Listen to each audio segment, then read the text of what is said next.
Breaking news చూస్తున్నా. పంజాబ్ సరిహద్దు ప్రాంతాల్లో హైటెన్షన్ నెలకొంది. పోలీసులు రైతుల నిరసన శిబిరాల తొలగింపును చేపట్టారు. దీంతో శంభు కనౌరి సరిహద్దులో ఉధృత పరిస్థితులు చోటు చేసుకున్నాయి.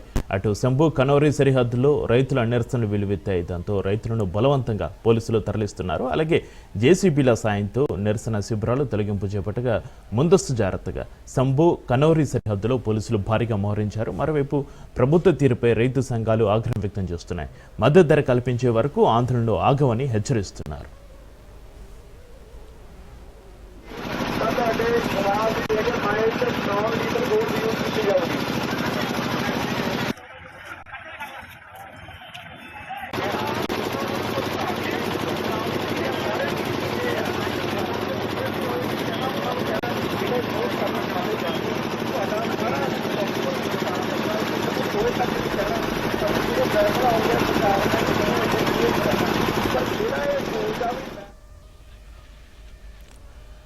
పంజాబ్ సరిహద్దు ప్రాంతంలో హైటెన్షన్ నెలకొంది. పోలీసులు రైతుల నిరసన శిబిరాల తొలగింపును చేపట్టారు. దీంతో శంభు కనౌరి సరిహద్దులో ఉధృత పరిస్థితులు చోటు చేసుకున్నాయి.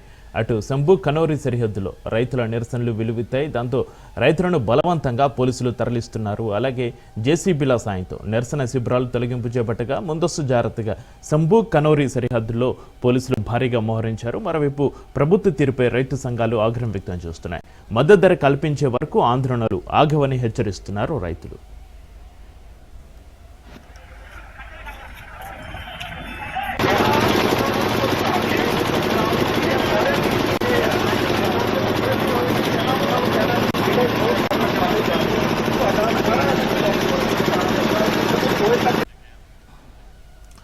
తమ పిల్లలను లైంగికంగా వేధింపులకు గురిచేస్తున్న టీచర్పై చర్యలు తీసుకోవాలంటూ విద్యార్థుల తల్లిదండ్రులు ఆందోళనకు దిగిన ఘటన ప్రకాశం జిల్లాలోని కనిగిరిలో చోటు చేసుకుంది. స్థానికంగా ఉన్న జెడ్పీ గర్ల్స్ హై స్కూల్లో బయాలజీ ఉపాధ్యాయుడిగా పనిచేస్తున్న రంగారెడ్డి 10 రోజుల క్రితం 6-7 తరగతుల విద్యార్థుల పట్ల అసభ్యంగా ప్రవర్తించాడు. అయితే విషయం తెలుసుకున్న కుటుంబ సభ్యులు స్కూల్ ప్రిన్సిపల్ ద్వారా డీఈఓకు ఫిర్యాదు చేశారు. కంప్లైంట్ ఇచ్చి రోజులు గడుస్తున్నప్పటికీ అధికారులు టీచర్పై ఎలాంటి చర్యలు తీసుకోలేదు. దీంతో ఆగ్రహించిన విద్యార్థుల తల్లిదండ్రులు టీచర్ రంగారెడ్డి ఇంటికి చేరుకుని ఆందోళన చేపట్టారు.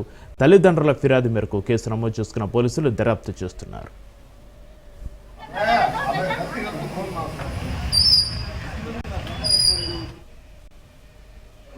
జెడ్పీ హై స్కూల్ సంబంధించి ఉపాధ్యాయుడు చిన్నపిల్లల పట్ల మైనర్స్ పట్ల అసభ్యకరంగా ప్రవర్తిస్తానని చెప్పేసి ఈరోజు తెలియకలో ఆ తల్లిదండ్రులు వాళ్ళు ఇమీడియట్గా పోలీస్ స్టేషన్కి వచ్చి కంప్లైంట్ ఇవ్వడం జరిగింది. ఆ కంప్లైంట్ చేయడంలో భాగంగా నేను మామూలు సర్కిల్ ఇన్స్పెక్టర్ వాళ్ళందరూ కూడా వాళ్ళు ఏం జరిగిందని చెప్తున్నారు. అవన్నీ మేము స్టేట్మెంట్స్ రికార్డ్ చేస్తున్నాము. స్టేట్మెంట్ రికార్డ్ చేసి ఇమీడియట్గా అక్యూజ్డ్ కూడా మేము జ్యుడిషియరీకి ఆఫీసర్స్ ముందు ప్రొడ్యూస్ చేయడానికి మేము రికార్డ్ ప్రిపేర్ చేసుకుంటాము. ఫర్దర్ చెప్తాము. విద్యార్థులు చెప్పే రంగారెడ్డి అనే టీచరు బాలికలతో అసభ్యంగా ప్రవర్తిస్తూ లైంగిక వేధింపులు గురి చేస్తున్నారని చెప్పి ఆ చిన్నపిల్లలు భయపడుతూ వాళ్ళ తల్లిదండ్రులకు చెప్పడంతో కోపతులైన తల్లిదండ్రులు ఈరోజు వాళ్ళ బంధువులు అందరికీ చెప్పుకొని అందరినీ తీసుకొని ఈరోజు స్టేషన్కి రావడం జరిగింది కంప్లైంట్ ఇవ్వడానికి.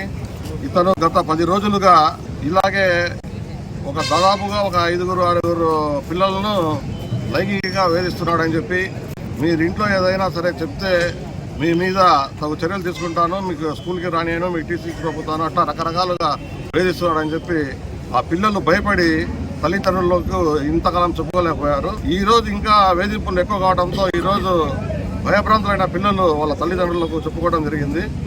దాని మీద తగు చర్యలు కఠినమైన చర్యలు తీసుకోవాలని తెలంగాణ అసెంబ్లీలో ఆర్థిక మంత్రి బట్టి విక్రమార్క 2025-26 ఆర్థిక సంవత్సరానికి బడ్జెట్ను ప్రవేశపెట్టారు. 3 లక్షల కోట్లతో ప్రవేశపెట్టిన ఈ బడ్జెట్లో సంక్షేమానికి పెద్దపీట వేశారు. పారదర్శకత, అకౌంటబిలిటీతో ప్రజా ప్రయోజనాలే ధ్యేయంగా కాంగ్రెస్ పార్టీ పాలన సాగుతుందని పేర్కొన్నారు. వ్యవసాయం, పంచాయతీరాజ్, విద్య, వైద్య రంగాలకు అధిక ప్రాధాన్యత ఇచ్చినట్లుగా చెప్పారు బట్టి విక్రమార్క. 25-26 బడ్జెట్ అంచనాలు 2025-26 ఆర్థిక సంవత్సరానికి మొత్తం వ్యయం 3,04,965 కోట్లు. రెవెన్యూ వ్యయం 2,26,982 కోట్లు. మూలధన వ్యయం 36,504 కోట్లుగా ప్రతిపాదిస్తున్నాను. 2025-26 సంవత్సరపు బడ్జెట్ ప్రతిపాదనలను పరిశీలన, చర్చ మరియు ఆమోదం కోసం ఈ సభకు సమర్పిస్తున్నాను. తెలంగాణను ప్రగతి బాటలో నడిపేందుకు మీ అందరి మద్దతును హృదయపూర్వకంగా ఆశిస్తున్నాను. కనీసం కొత్త కుటుంబ సభ్యుల పేర్లను కూడా రేషన్ కార్డులో జత చేయలేదు. ప్రజల ఆకాంక్షలను గుర్తించిన మేము అర్హులైన వారందరికీ రేషన్ కార్డులు ఇవ్వాలని, వారికి సన్నబియ్యం కూడా ఇవ్వాలని, నూతన రేషన్ కార్డులు జారీ మరియు అదనపు కుటుంబ సభ్యుల పేర్లు నమోదు చేసే ప్రక్రియ ఈ సంవత్సరం జనవరి 26 నుండి ప్రారంభించాం. పౌర సరఫరా శాఖకి ఈ బడ్జెట్లో 5,734 కోట్ల రూపాయలు ప్రతిపాదిస్తున్నాం. మా ప్రభుత్వం అధికారం చేపట్టిన వెంటనే ఉద్యోగ నియామకాలపై దృష్టి సారించి పోలీస్, రెసిడెన్షియల్ స్కూల్స్, వైద్య, ఆరోగ్య మరియు ఇతర శాఖల్లో 57,946 ఉద్యోగాల ఎంపిక ప్రక్రియ పూర్తి చేశాం. అంతేకాకుండా వివిధ ప్రభుత్వ శాఖలు, విభాగాలలో మానవ వనరుల అవసరాలపై సమీక్షలు జరిపి 30,228 కొత్త పోస్టుల్ని మంజూరు చేశాం. గ్రూప్ 1, గ్రూప్ 2 మరియు గ్రూప్ 3 పరీక్షల సకాలంలో సక్రమంగా నిర్వహించి వాటి ఫలితాలు కూడా ప్రకటించాం. త్వరలో వారికి నియామక పత్రాలు అందజేస్తాం. అలాగే 14,236 అంగన్వాడీ పోస్టుల భర్తీకి ఆదేశాలు జారీ చేశాం. పోరాడి తెలంగాణ సాధించుకున్నప్పటికీ కృష్ణా మరియు గోదావరి నీటి కేటాయింపుల్లో మన రాష్ట్రానికి రావాల్సిన న్యాయమైన వాటా గురించి గత ప్రభుత్వ హయాంలో ఎటువంటి కార్యాచరణ చేపట్టలేదు. అంతేకాకుండా కృష్ణా జలాల్లోని 711 టీఎంసీలలో 511 టీఎంసీల నీటిని ఆంధ్రప్రదేశ్ ను వాడుకోమని గత పాలకులు అధికారికంగా చెప్పారు. ఈ చర్యతో తెలంగాణ రైతాంగానికి తీవ్ర అన్యాయం జరిగింది. మేము మన రాష్ట్రానికి రావాల్సిన నీటి వాటా సాధించుకోవటానికి బ్రజేష్ కుమార్ ట్రిబ్యునల్ ముందు సహేతుకమైన మరియు గణాంకాలతో కూడిన బలమైన వాదనలు. Welcome back.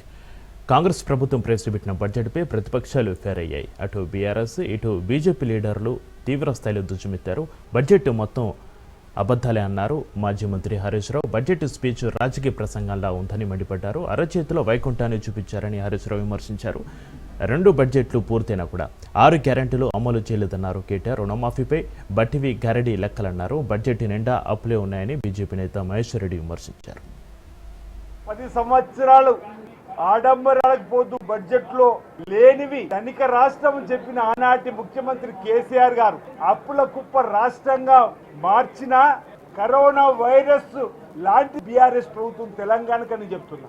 10 ఏళ్ళు మీరు అధికారం చెలాయించి 7 లక్షల కోట్ల అప్పుకు తీసుకుపోయింది. కరోనా వ్యాధి కంటే ప్రమాదమైన పార్టీ బీఆర్ఎస్ పార్టీ రోజు తెలంగాణను మహమ్మారిలా పట్టి తెలంగాణ వెనుక బాటు గురైనటువంటి ఈరోజు వాళ్ళు కాళేశ్వరం కట్టితే కూలిపోయింది. ఈరోజు వైపు టెలిఫోన్ ట్యాపింగ్ లో 1 కాదు 2 కాదు ఈ కార్ రేసింగ్ లో అడ్డంగా దొరికిపోయినటువంటి వాళ్ళు, అటు బర్లు, ఇటు గొర్రెలు, ఇటు చేపలలో అవినీతి అక్రమాలు చేసినటువంటి వాళ్ళు. 2,500 మహాలక్ష్మి లేదు, 4,000 పెన్షన్ లేదు, రుణమాఫీకి కేటాయింపులు లేవు, తులం బంగారంకు కేటాయింపులు లేవు, నిరుద్యోగ భృతికి కేటాయింపులు లేవు, అంతా బోగస్.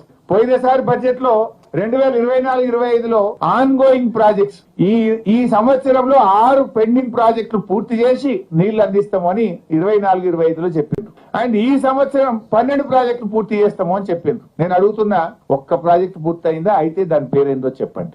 బడ్జెట్ ప్రసంగం అంటే ఉన్న దగ్గరగా ఉండాలి కదా. 6 పూర్తి చేస్తాను, 6 కాకపోతే 4 అయినాయా, 3 అయినాయా, పోనీ 1 అయిందా? 1 కూడా పూర్తి కాదు. పోయిన బడ్జెట్ లో చెప్పింది 6 పూర్తి చేస్తాం, అండ్ ఈ సంవత్సరం 12 పూర్తి చేస్తాం అన్నారు. 6లో 1 కాలేదు, ఈసారి 12 పూర్తి చేస్తామంటే ఎవరి చెవులో పువ్వులు పెడుతున్నారు? బడ్జెట్ అనేది టోటల్ గా అన్రియలిస్టిక్ గా ఉన్నది. 420 హామీలు, 420 హామీలు ఏవైతే కాంగ్రెస్ పార్టీ ఇచ్చి అధికారంలోకి వచ్చిందో ఒక్క హామీ గురించి కూడా ఈరోజు ప్రస్తావించలేదు.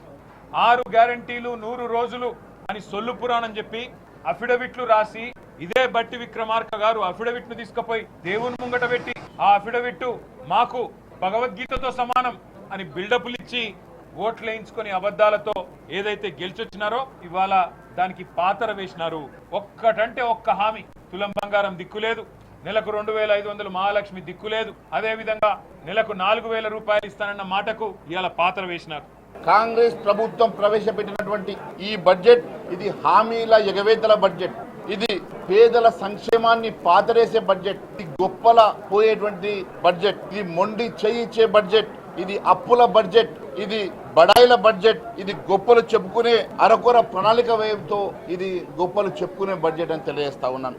కేవలం 36,000 కోట్ల రూపాయలతోటి అభివృద్ధి ఎలా సాధ్యమవుతుందో మరి బట్టి విక్రమార్క గారు ప్రజానికి తెలియజేయాల్సిన అవసరం ఉన్నది. మరి కేవలం 36,000 కోట్లు మాత్రమే ఈరోజు ప్రణాళిక వ్యయంలో మీరు చూపిస్తా ఉన్నారు కదా, మరి 36,000 కోట్లతోటి ఏ రకంగా అభివృద్ధి చేస్తారో ఈ రాష్ట్ర ప్రజానీకానికి తెలియాల్సిన అవసరం ఉన్నది.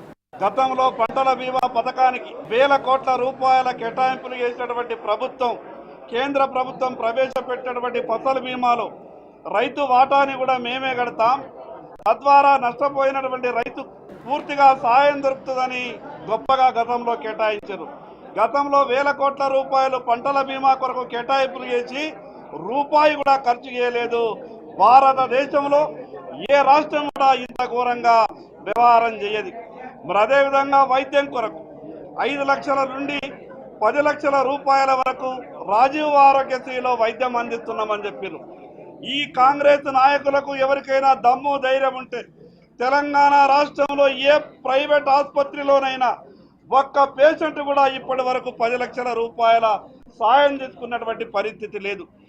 ఈ బడ్జెట్కు సంబంధించి అనేక ఆశలు రాష్ట్ర ప్రజల్లో ఉన్నాయి.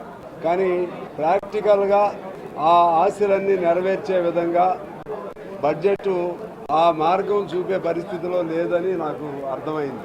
ఎందువల్లంటే మనకు కేంద్రము రాష్ట్రం మధ్య సరైన రీతిలో మనకు రావాల్సినటువంటి నిధులు రాకుండా కేవలం అప్పులపైనే ఆధారపడి రాష్ట్రాన్ని నడపాలంటే ఇక సాధ్యం కాదని వాళ్ళ అర్థమవుతుంది. ఎందువల్లంటే మన డబ్బులు కేంద్రానికి పోతే మన రూపాయి పోతే 41 పైసలు మాత్రమే మనకి ఇస్తున్నారు.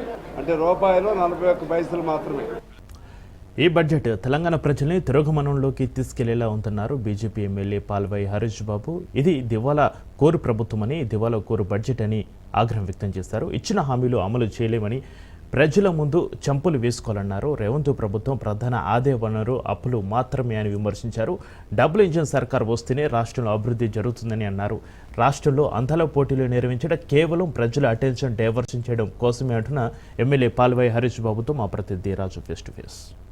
బడ్జెట్ పై మాట్లాడేందుకు మనతో బీజేపీ ఎమ్మెల్యే గారు ఉన్నారు. బీజేపీ ఎమ్మెల్యే ఇద్దరు మాట్లాడే ప్రయత్నం చేద్దాం. సార్ చెప్పండి, అంటే ఈ రోజు రాష్ట్ర ప్రభుత్వం ప్రవేశపెట్టినటువంటి బడ్జెట్ 3 లక్షల కోట్ల పైచులకు బడ్జెట్ను ఎట్లా చూస్తారు బీజేపీ పార్టీ? ఇది బట్టి కాకి లెక్కల బడ్జెట్ ఇది. ఈ లెక్కలకు వాళ్ళు ఖర్చు చేసే ఈ మొత్తానికి పొంతనే లేదు. ఇది పూర్తిగా ప్రజల్ని తిరోగమన దిశగా నడిపించే బడ్జెట్, నిరాశావాదం వైపు నడిపించే బడ్జెట్. వాళ్ళు ఇచ్చిన ఉచిత హామీలు ఏవి కూడా కేటాయింపులు చేయలేదు, కొత్తగా ఏం పథకాలు ప్రవేశపెట్టలేదు. మరి ఏం చేస్తారని వీళ్ళకు ప్రజలు వీళ్ళ చర్యలను హర్షించాలి. పూర్తిగా ఇది లోపభూయిష్టమైన ప్రభుత్వం, దివాలా కోరు ప్రభుత్వం, దివాలా కోరు బడ్జెట్. గత ప్రభుత్వాలు అంకెల గ్యారెంటీ చూపించాయి, కానీ మేము వాస్తవిక బడ్జెట్ ప్రవేశపెట్టాము. ఒక్కొక్కటిగా ఏదైతే మేము ఇచ్చిన హామీలు ఉన్నాయో, గ్యారంటీలు ఉన్నాయో వాటిని ఈ బడ్జెట్లో చూపించుకుంటూ అమలు చేసుకుంటూ వస్తున్నామని చెప్పి ప్రభుత్వం చెప్తా ఉంది. ఇక్కడ నిధులు ఉచిత హామీలకు ఇక్కడ కూడా కేటాయించలేదు. ముఖ్యమంత్రి గారే సాక్షాత్తు ఒప్పుకున్నారు మా దగ్గర డబ్బులు లేవని.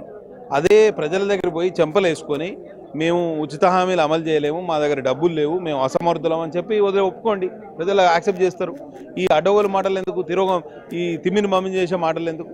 కాబట్టి బడ్జెట్ పెంచిందము, అంకెలు మాత్రమే పెంచారు, కేటాయింపులు మాత్రమే పెంచారు. ఖర్చు అంత పోయినసారి నాకు తెలిసి లెక్కల ప్రకారం అది కరెక్ట్. ఇంకా మార్చి 31 వరకు మనకు లెక్క దొరకలే, కానీ నాకు తెలిసి 1 లక్ష కోట్ల లోటు ఆ 2,90,000 కోట్ల బడ్జెట్ కేటాయింపులు ఏవైతే ఉన్నాయో అందులో 1 లక్ష కోట్ల లోటే ఉన్నదనిపిస్తుంది. ఎందుకంటే వీళ్ళు 1,60,000 కోట్ల అప్పు తీసుకోవాల్సిన పరిస్థితి.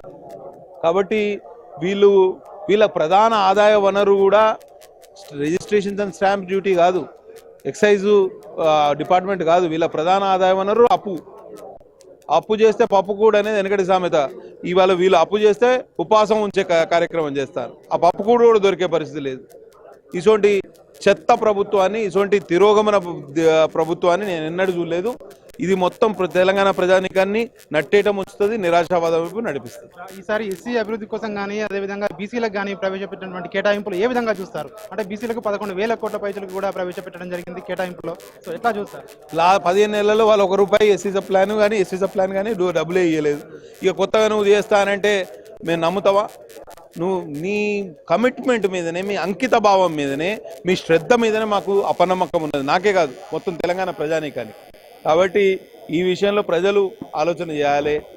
ఈ ప్రభుత్వం మిమ్మల్ని ఏ విధంగా మోసం చేస్తున్న విషయాలు మీకు అర్థమైంది. భవిష్యత్తు మాత్రం అక్కడ మహారాష్ట్రలో డబుల్ ఇంజిన్ సర్కార్ ఉంది, ఇటు ఆంధ్రప్రదేశ్ ఉత్తరాన ఏదైతే మహారాష్ట్రలో డబుల్ ఇంజిన్ సర్కార్ ఉంది, దక్షిణాన ఆంధ్రప్రదేశ్లో డబుల్ ఇంజిన్ సర్కార్ ఉంది. డబుల్ ఇంజిన్ సర్కార్ ఉన్న చోటనే అభివృద్ధి జరుగుతుంది, కొన్ని సంక్షేమ పథకాలు నిధులు మిగులుతున్నాయి కాదా. కాబట్టి తెలంగాణ రాష్ట్రం కూడా గట్టెక్కాలంటే, తెరపిన పడాలంటే, భవిష్యత్తు బాగుండాలంటే డబుల్ ఇంజిన్ సర్కారే శరణ్యం. దానికోసమే ఆలోచన చేయండి, దానికోసమే మేము కూడా పోరాటం చేస్తాం. చివరిగా చెప్పండి సార్, మే నెలలో రాష్ట్ర ప్రభుత్వం తెలంగాణలో ముఖ్యంగా హైదరాబాద్లో అందాల పోటీలు నిర్వహించాలని చెప్పి కూడా చూస్తామని ఈ రోజు సభలో కూడా ప్రకటించడం జరిగింది. ఎట్లా చూస్తారు? ఎందుకంటే ఒక సామెత, నన్ను చూడు నా అందం చూడని. వీళ్ళ అందం ఏం చూసి వీళ్ళకు ఓట్లేసారు జనాలు? ఏదో అడ్డిమారి గుడి దెబ్బలు గెలిస్తే ఇవాళ ప్రజల్ని నట్టేటే ముంచుతారు. కాబట్టి అందాల పోటీలు జస్ట్ డైవర్షన్ పాలిటిక్స్. అంటే ప్రజల్లో ఉన్న ఏదైతే నిరాశ నిస్పృహల్లో నుంచి పత్రికల్ని, మీడియాని ఇంకోవైపు దారి మళ్లించే కార్యక్రమం, అటెన్షన్ డైవర్షన్ స్కీమ్ తప్పించి దాంట్లో ఇంకో ఆలోచన. ఇది బీజేపీ ఎమ్మెల్యే పాల్వాయి హరీష్ బాబు చెప్తా ఉన్నారు. ఇది కేవలం అటెన్షన్ డైవర్షన్ పాలిటిక్స్ చేస్తా ఉన్నారు, అంకెల గారెడు చేస్తారు తప్ప ఎక్కడ కూడా ఈ కేటాయింపుల్లో కానీ అదేవిధంగా ఇచ్చిన ఉచిత హామీలకు కానీ ఎక్కడ కూడా కేటాయింపులు జరగలేదని చెప్పి కూడా పాల్వాయి హరీష్ బాబు చెప్తున్న పరిస్థితి కనిపిస్తా ఉంది. కెమెరా పర్సన్ సాయితో రాజు న్యూస్.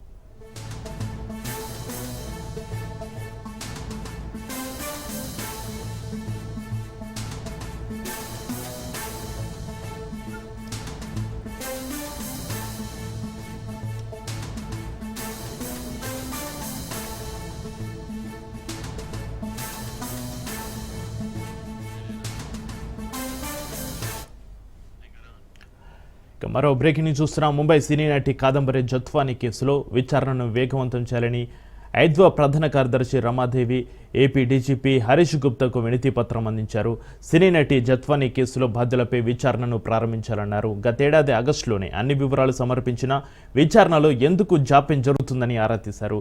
గత ప్రభుత్వంలో పోలీసు అధికారులు తీవ్రంగా వేధించారని, అందుకు అన్ని ఆధారాలున్నా ఇంకా ఎంత సమయం పడుతుందని అడిగారు. ఐద్వా ఇతర మహిళా సంఘాల నేతలతో కలిసి డీజీపీని కలిశామని, ఈ కేసు విచారణను వీలైనంత త్వరగా చేపట్టాలని డీజీపీ ప్రభుత్వానికి విజ్ఞప్తి చేస్తున్నారని జత్వానీ చెప్పారు.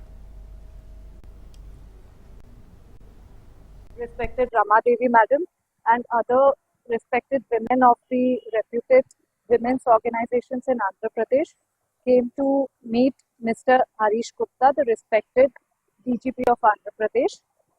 We vetted out our grievances and the suffering that we are going through. We received a very patient hearing. Ramadevi Madam also, in very clear and sharp words, narrated the ordeal that we have been and we are still going through. My only request to Mr. Harish Gupta and the government is to do the right thing by me and do what is right, because it's high time now. కేసుకు సంబంధించి గత August September మాసాల్లోనే ఈ కేసును వెంటనే close చేస్తామని చెప్పేసి police అధికారులు ఆనాడు సిపి గారి ఆధ్వర్యంలో, విజయవాడ సిపి గారి ఆధ్వర్యంలో ఎంక్వైరీ జరిగింది. క్లోజ్ చేస్తామని చెప్పేసి హామీ ఇచ్చారు. అలాగే అమ్మాయి దగ్గర తీసుకున్నటువంటి డివైజెస్ ఏవైతే ఉన్నాయో అవన్నిటిని కూడా ఇస్తామని చెప్పారు. కానీ 6 నెలలు 7 నెలలు గడిచిపోయినా ఇంతవరకు కూడా ప్రభుత్వం వైపు నుంచి స్పందన లేకపోవడమే కాదు, ఈ రోజు హోమ్ మినిస్టర్ గారిని అడుగుతున్నా కూడా స్పందన లేనటువంటి పరిస్థితి ఎందుకు వచ్చింది అనేది మాకు వస్తున్నటువంటి పెద్ద సందేహం. ఈ రోజు డీజీపీ గారికి ఈ విషయాల్ని చెప్పడం జరిగింది. వారు 10-15 రోజుల్లో ఈ విషయాన్ని నేను మళ్ళీ తిరిగి చెప్తాను అని చెప్పారు. ఏదైతే ఒక ఫోర్జరీ డాక్యుమెంట్ క్రియేట్ చేసి ఉదయం 6 గంటలకే ఆనాడు ఉన్నటువంటి రాష్ట్ర ప్రభుత్వం